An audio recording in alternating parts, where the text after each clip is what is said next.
You're listening to OPIS Talks, where you'll be in on conversations with insiders in the energy, chemicals, and environmental commodities markets. Guests share insights into the latest trends and innovations, industry challenges, and much more. Let's dive into the conversations that explore where the energy economy is headed, right here on OPIS Talks. Welcome to OPIS Talks. My name is Denton Cinquegrana, and I'm the Chief Oil Analyst here at OPIS. And joining me here today, as always, is my co-host, Brandon Gormley. Always a pleasure, Denton. As like Denton said, my name is Brandon Gormley, and I'm the Executive Director of Retail Software Sales here at OPIS. And today joining us is Nathaniel Doddridge, Senior Vice President of Fuel Operations at Casey's. Welcome, Nathaniel. Yeah, thanks for having me. Let's just get to know Nathaniel, the guy. Let's start with your journey. How did you get into this business? How long have you been at Casey's? And, kind of the big thing is also, how have you seen this industry evolve over that time? Yeah, you bet. So it pains me to say this, but because it just ages me a little bit. But in July, I'll be 21 years in this space. So, out of college, I have only been in the C-store industry. So I've been with two companies over my 21-year career, spent majority of my career at Murphy USA, and then the last 8 years, or winters, as I normally say to most people, moving from the South to the Midwest, last 8 years in Iowa. But yeah, it's been quite the journey. I've been fortunate enough to work with now, I guess, the third and fourth largest convenience store operators in the U.S. And so having that opportunity and that visibility has been just for me super humbling. But I got started out really just running convenience stores for Murphy. I'm an operator at heart, and so at the end of the day, everything we do should be about serving our guests and serving our team, serving those guests. And so it's really nice that I started out in store operations, but I did that for the first few years of my career at Murphy, and then in 2008 transitioned into fuel, and I've been the gas guy ever since. And so, I've worked across every facet of the fuel space, either at Murphy or Casey's. And with that, it's been interesting to see this journey of the molecule over the last 21 years and of the space. And I say this a lot, but, gas just isn't gas. Diesel isn't just diesel. And the number of SKUs we deal with, on the fuel side of the business, we don't deal with thousands of SKUs like they do inside the store. But, you look at the Casey's business today, we're selling, 30 to 40 different types of fuel across our 20 states. And so I think that's been probably one of the bigger things that I've dealt with over the last 21 years. It's just that evolution of products, whether it's higher blends of ethanol, higher blends of biodiesel, the ethanol frees, the RVPs, all those different things. And so, I would say that's probably been the biggest change for me, is just the evolution of the product itself. I think the other thing, if you look at the space in general, I think has been a big change over the last 21 years is the exit and the re-entrance of, some of the big oil brands like the BPs and the Shells. I think that's obviously a big talking point the last few years, as those folks have re-entered the space. I think the other thing that's probably over the last 21 years, as I think about what are some of the big things, is RINs, the RFS, right? That has changed the space so differently. Who knew that we would be tracking colonial line space as a cost of goods? I think that's a big one for us. And then when you look at the C-store space in general, I think the evolution has really been around food. And for me, I've been able to intimately see that, coming from Murphy, which was, a core business of theirs was fuel and smokes. And now, at Casey's over the last 8 years, where they had a core food business, I think that's accelerated our attraction of guests because we've seen folks try to catch up in that space. And so we're definitely seeing, this expansion of food in our space, which growing up in the convenience store industry, not most folks don't say, hey, I'm going to have a meal at a gas station, but that's common. That's becoming more common now. Yeah, and to your point about the food side of things, it's been more than once that I've seen maybe someone in Iowa or, well within Casey's original footprint, if you will, people have said, yeah, we had our wedding catered with Casey's Pizza. And I've seen it more than once, so you must be doing something right on that end. But I did want to start off also the fiscal third quarter for Casey's that ended on January 31st. Early March, the results were released. A few things that stood out to me. The margin, the average margin, 36.4 cents a gallon. And I do want to caveat this because I was looking at and comparing it to the OPIS data. Casey's is more than just the Midwest. Guys have expanded tremendously over the past several years, but the Midwest average was 40 cents. So, again, not that far off, but pretty close to it. But one thing that did catch my attention is that same-store sales up 1.8%, rounded up to 2% versus year-ago levels. Everything we see in same-store sales data at OPIS, gasoline demand, points to a loss. What's a bit of the magic there that helps you guys grow the same-store sales? I will say on the margin side, who knew that we would be in a world where it just rolls off of our tongue 36 cents per gallon. Talk about evolution in the space. Talk about fuel margin going from low to high single digits to a world where even the hypermarkets report high 20s, low 30s from a CPG. So that's been a big change. But, on the same store sales perspective, gosh, you're right. It has been, we've had a really good track record over the last several quarters of outpacing some of the benchmarks. And I'll say, as a fuel guy, I will share in some of that tailwind with the folks inside the store. You look at our brand, you look at what we're able to do from the brand, and it's just not about what the price is on the street. It's about what's going on inside the store. How's our team engaging our guests? How are we attracting and retaining customers? You look at our growing rewards program where, we have over, I think, right at 9 million highly engaged, highly active rewards members. Those are things, right, that keep those numbers going in the right direction. But when you look at the fuel piece specifically, I think two things that should be noted is, one is, we've continued to see nice strength from the diesel customer. They're kind of post-COVID. You kind of saw some diesel strength. You saw that pull back, especially from the commercial diesel customer. But as of late, we've seen that cut. Feels like we're kind of finding a nice new balance for our diesel demand. And so we're seeing some nice support from the diesel customer. I think the other big one, and this goes back to our growth, is we're seeing nice ramp from some of our acquisitions. And so you take some of these acquisitions that we've brought into our same site number over the last couple of years, we've invested mightily in those stores. And when you bring our capabilities into those locations, our food into those locations, our guest focus in those locations, people come back. We're seeing that traffic grow. We're seeing those volumes continue to, like you said, outpace what some of the benchmarks are. I don't think we should fool ourselves and say that we are in a climbing demand environment, right? We know that gasoline demand in general is going to continue to be under some pressure, but we think that those two pieces generally have been really good pillars for our gallon growth over the last quarter and even some quarters prior to that.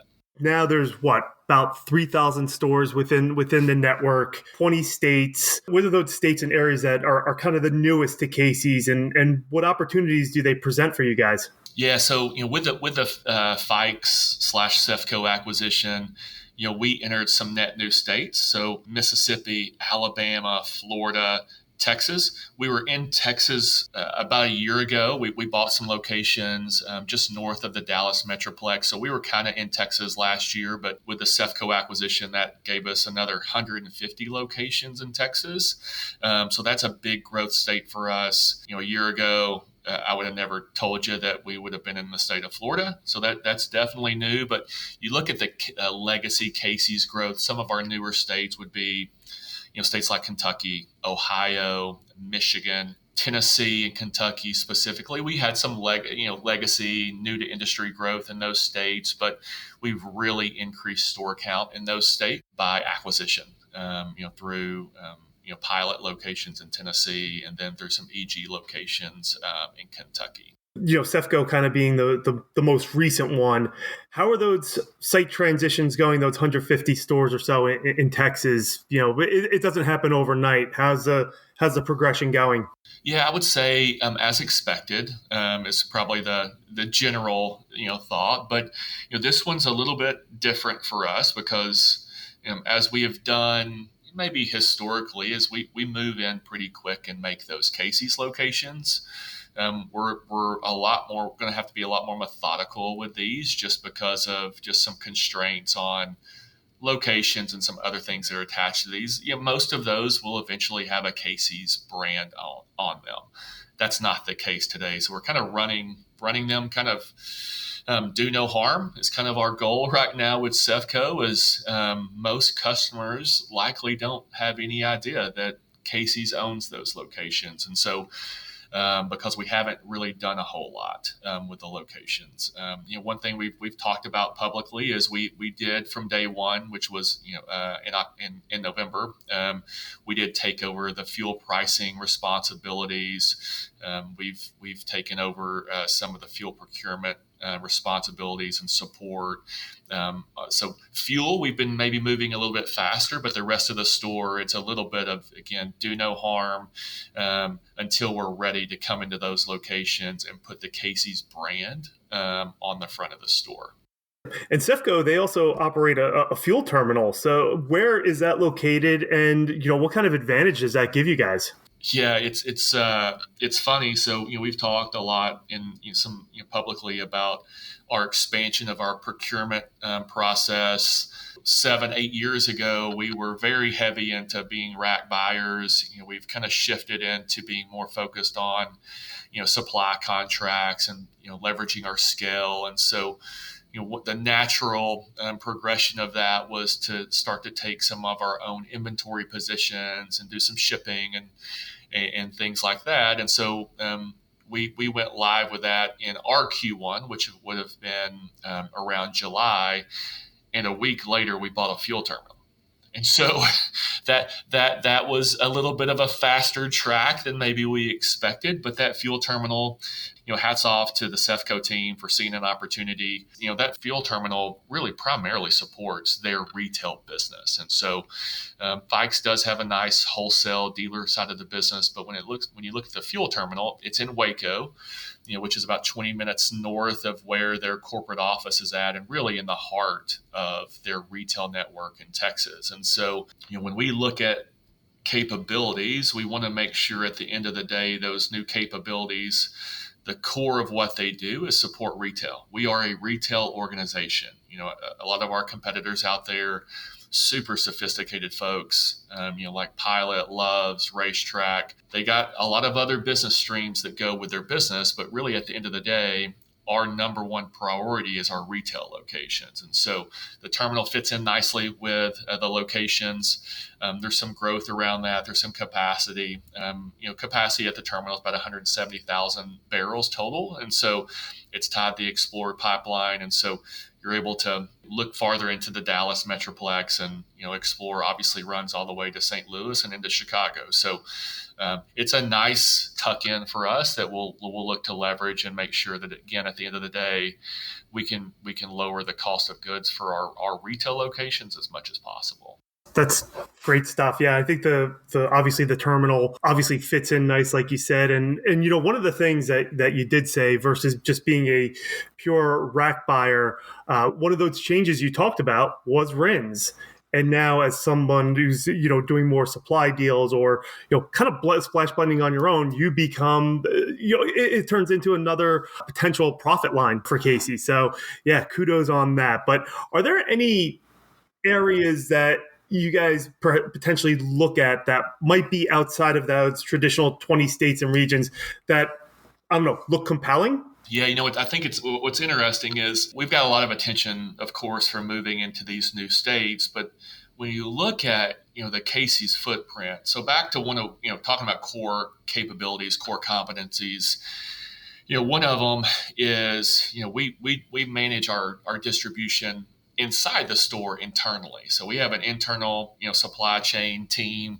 We got 3 distribution centers in Joplin, Missouri, here in Ankeny, Iowa, and 1 in Terre Haute, Indiana. And so, that's the core of what drives a lot of our growth. And so when you look at where we've grown historically, it's really been within those networks because we want to leverage that distribution network for us. And so we got a lot of white space in these new states, but oddly enough, 75% of the towns in that distribution network, so towns of 500 to 20,000 people, don't have a Casey's. Yeah, we got 3,000 locations. 1,500 of those are in 3 states. And so that still gives us a ton of white space within our core footprint, within our core distribution network to make sure we grow at the right speed. Obviously, you look at a state like Texas. Texas has a few more people in it than Iowa. I think Iowa has 3 million people, and we have almost 600 locations in Iowa. So, we might have a little bit of saturation in the state. We have almost 170 locations in Texas, and I think there's 10, 15 million people, and a lot of people in Texas. So, yeah, obviously there's a lot of white space in those, but we just want to be thoughtful about our growth. And you look at our growth, we've had a nice balance of ground up builds, and then obviously the last 3 years, our bar on our growth for acquisitions has outpaced the new ground up builds, but we always go into a year just trying to be as balanced as we can in regards to our growth. Excellent. Well, Brandon, I'm going to kick it over to you because I know you got some really good questions for Nathaniel as well. Nathaniel, you had mentioned your tenure in the industry, now over 2 decades, and no doubt you had the opportunity to work with some really great industry veterans who took the time to teach you what you know today. How does it feel to be that industry veteran for younger professionals? Man, that's a scary question. If someone uses my name as an influencer, that gives me a little bit of the heebie-jeebies, because I'm like, oh crap, what did I say? What did I do? Is that a good thing, or is it, hey, I learned what not to do? But I will say it's super humbling. I remember early on in my career at Murphy, looking up to guys like Hank Heithouse. Hank Heithouse led the retail organization for Murphy early on. He ended up doing a couple other things after we spun off. But, looking at guys like that and saying, hey, I want to be like that guy. Looking at guys like, Josh Henderson. Josh Henderson was my boss at Murphy for a long time. And being able to talk, understand, being able to engage the team and then suppliers and marketers to be able to grow the business. I think, being kind of seen in the same lens as some of those guys and walking into a room and people wanting to actually talk to you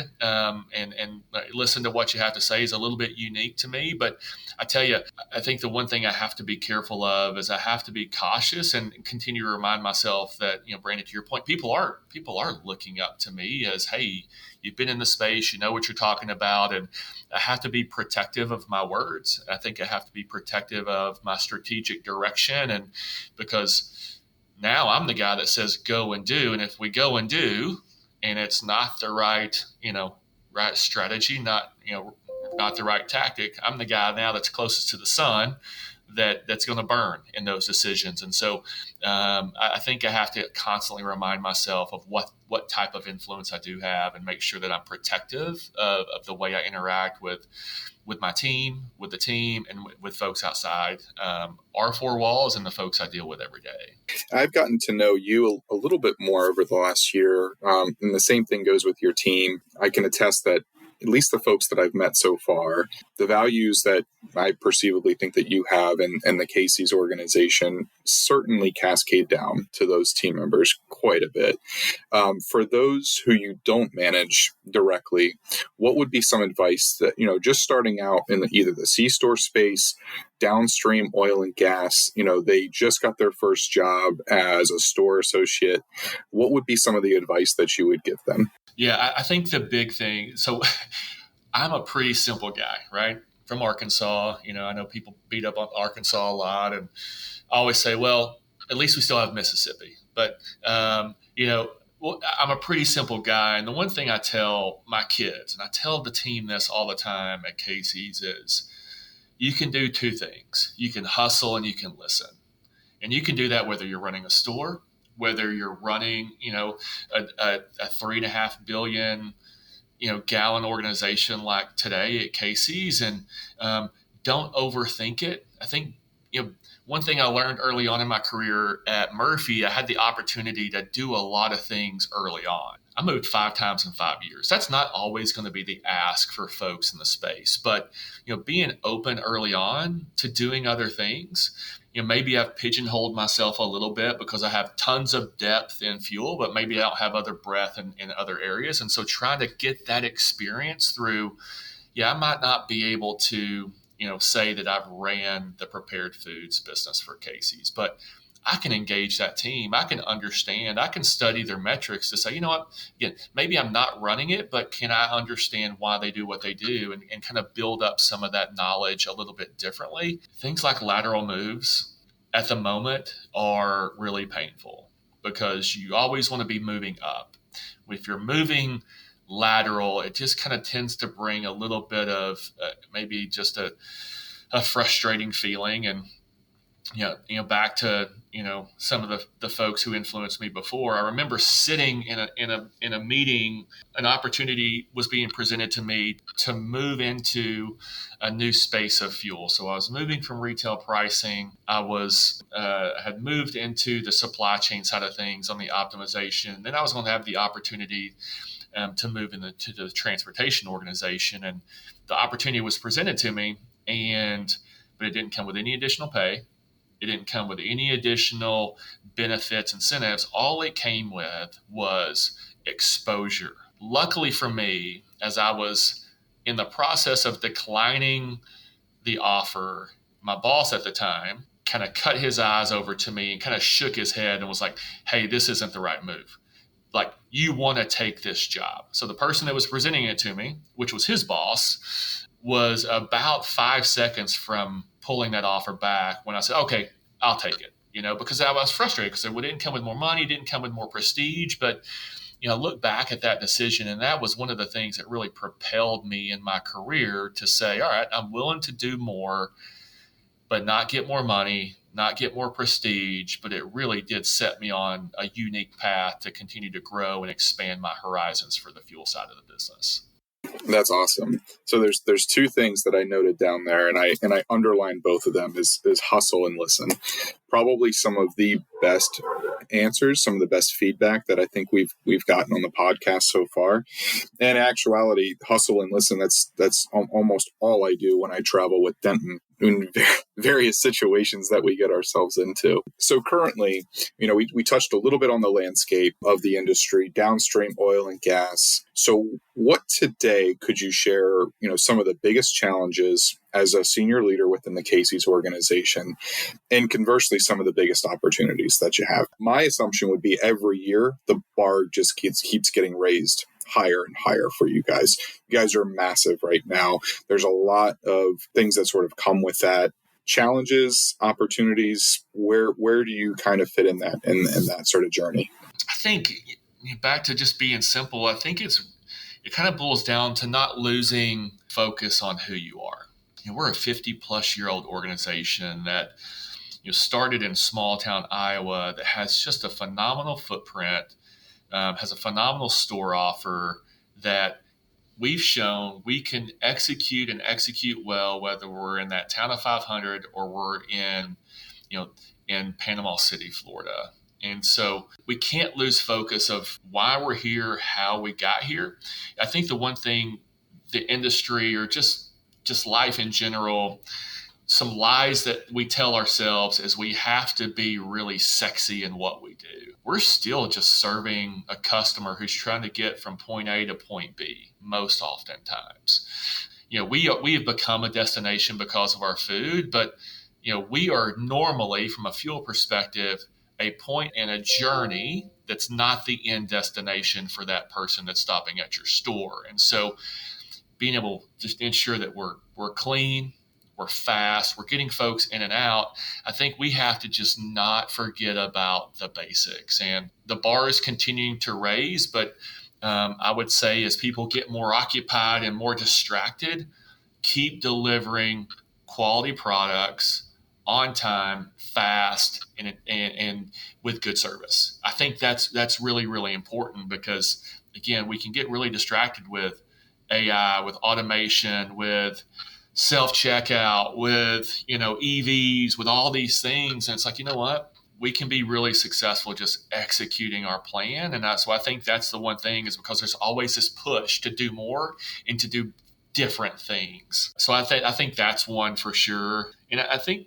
an interesting one for us, and so a challenge I think for Casey specifically, and this kind of goes back to our growth, is, and this is Nathaniel speaking, this is not Darren, our CEO, but I do think as we've grown differently, so grow through NTIs, so new to industry stores, and then grow through acquisition, it creates a much different maybe list of priorities on how you spend your capital. You have stores in Boone, Iowa that's been around for 50 years, and they have needs in regards to upgrading the store, in regards to upgrading their coolers, updating their fuel dispensers. But you also just bought 198 stores with Cefco that are going to be require some capital. And so how do you balance where you're putting your energy and where you're putting your time? Because when you're just building brand new stores from the ground up, it's pretty simple, right? But when you're layering in some aged assets and some assets that maybe need a little bit more attention or to get the Casey standards, but you also have an aging legacy group of stores, I think that will be interesting. And, I'm super, super supportive, and I think we got the right team and the right mindset on how we solve this problem. But I think that's probably more of a unique challenge we've had the last couple of years, just because how we've grown has looked a lot different. Absolutely. At the moment, is there anything that keeps you up at night? Besides a bum shoulder, I will say people, and it's not my people don't keep me up because I'm worried that they're not doing what they should be doing.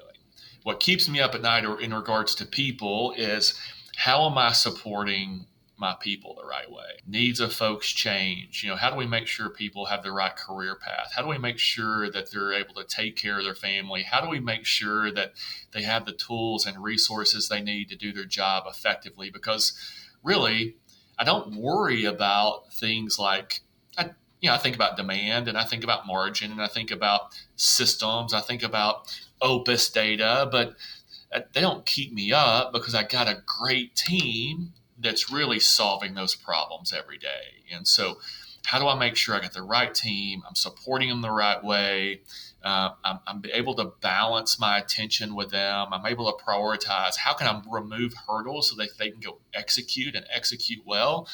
I think that's probably the biggest thing. I think the other thing, and this is a personal thing for me, that it's just a complex I have to figure out how to deal with, is how do we continue to replicate our success? It has been such an awesome ride for me the last 21 years, and really specifically the last 7 or 8 years at Casey's. We just continued to, to your earlier points, is just raise the bar, and it's hard. And, I worry about letting people down. I worry about not being able to be the guy in the earnings call that's outpacing OPIS data, right? And so I think that's one for me, that just got to trust the process, trust the team, trust the technology, and I think we'll get there. But those are probably the two bigger things for me. Yeah. So, and I think that goes back to your earlier point, is, just staying true to the brand and the legacy of the brand. Certainly you and the rest of the team there at Casey's would not be where you are today if it weren't for the day in, day out trials, tribulations, all of the grinding, all the hustle, all the listening, and those core values as well. So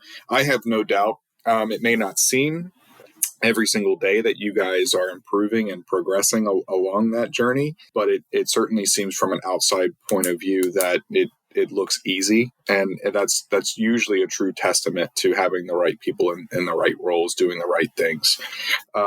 So thank you very much, Nathaniel. I'm going to turn it back over to Denton for some wrap up and some last questions, but really appreciate the time today. Yeah, no, this is great. And Nathaniel, I can't thank you enough for joining us today. But, we learned about kind of Nathaniel and your career path and, as the fuel guy, if you will.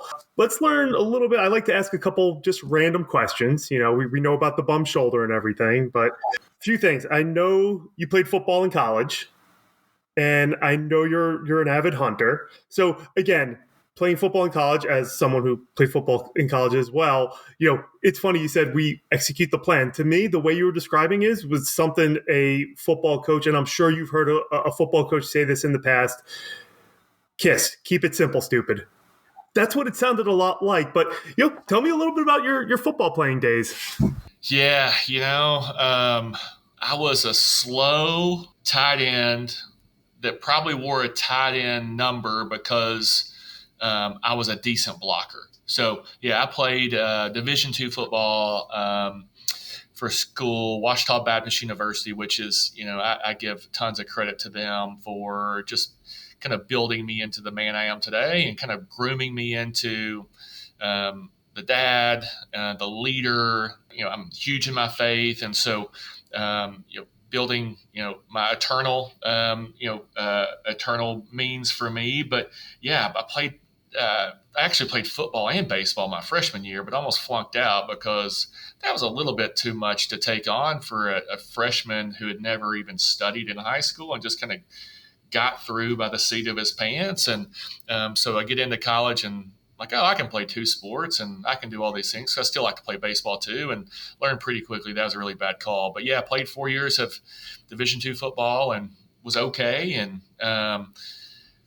ended up, I got to the end of the 4 years. I'm like, I'm going to be a professional athlete. And that clearly was a voice in my head that was wrong, and took the first job offer that came through and ended up being a gas station in front of a Walmart. And here I am. There's a couple similarities with myself. One, the slow tight end. Yeah, that's me too. Except for I got the call and said, yeah, we're moving you to offensive line. I was like, yeah, I had a feeling this conversation was going to be happening. And also the whole, yeah, you're going to be a professional athlete. You're going to play in the NFL. Yeah, that dream dies pretty quickly. So when they say you could be anything you want to be, chances are you can't be an NFL player. So. Yeah, that's right. I love it's March Madness, obviously. Yep. And I love the commercial that talks about, 99% of all student athletes will go on to be professional in something other than sports. I'm like, that's me. Bingo. Yeah, exactly. So yeah, we must have been on the same wavelength on our brains with that one. Because there's, at the end of the day, I tell people there's always someone bigger, faster, and stronger. So always. Yep. Yeah. So okay, the other one, hunting. What do you like to hunt for? I don't personally hunt. I do a little bit of fishing here and there, but other than that, clue me in on that side of it.